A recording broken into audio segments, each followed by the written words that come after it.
E-KYC न करणं, उत्पन्नाची मर्यादा आणि वयाचे निकष न पाळणं अशा अनेक कारणास्तव ही नावं बाद झालेली आहेत। यात 14,000 बोगस पुरुष लाभार्थ्यांचा सुद्धा समावेश आहे।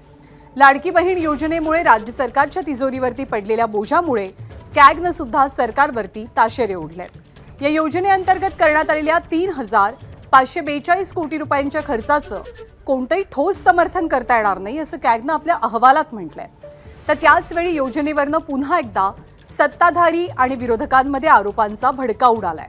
मात्र करदात्यांच्या पैशातनं झालेल्या उधळपट्टीला नेमकं जबाबदार कोण आणि त्याची भरपाई कोण देणार हे प्रश्न अजूनही अनुत्तरित आहेत। ज्यांना वारंवार संधी देऊन सुद्धा ई-केवायसीची प्रक्रिया झाली नाही त्यांना त्या ठिकाणी योजनेचा लाभ आणि जे काही नियम आणि निकष ठेवलेले होते त्यानुसार या योजनेचा लाभाच्या दृष्टिकोनातून सरकारने त्या ठिकाणी निर्णय घेतला।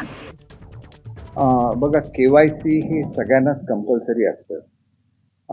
या संदर्भात मला असं वाटतं की केवायसी करण्यासाठी ज्यांना आवश्यकता आहे त्यांना मदत आणि माहिती देण्याची गरज आहे आणि ती केल्यानंतर ही संख्या निश्चितपणे वाढेल याची मला खात्री आहे।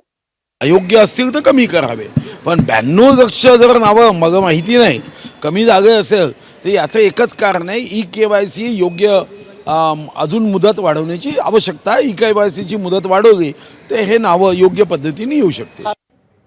पण आता 92 लाख महिलांना या योजनेतनं वगळलं गेल्यामुळे या मुद्द्यावरनं विरोधकांनी पुन्हा एकदा सरकारला लक्ष केलंय। हे 92 लाख लाभार्थींना वाटलेले जे पैसे रक्कम आहे कोट्यवधी ती वसूल केली पाहिजे। राज्याचे तेव्हाचे मुख्य सचिव, अर्थ सचिव, महिला बाल कल्याण खात्याचे सचिव आणि तेव्हाच्या मुख्यमंत्र्यांसह संपूर्ण कॅबिनेट ज्याने याला मंजुरी दिली, या बोगस लाभार्थींना 92 लाख म्हणजे 1 कोटी त्यांच्या वैयक्तिक संपत्ती जप्त करून हे पैसे सरकारी तिजोरीत भरणं गरजेचं आहे।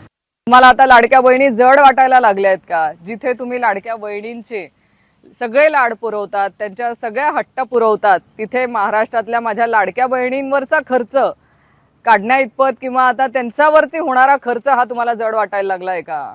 आज लाडक्या बहिणींच्या पाठीशी खंबीरपणे उभे राहणारे लाडके दादा नाहीत,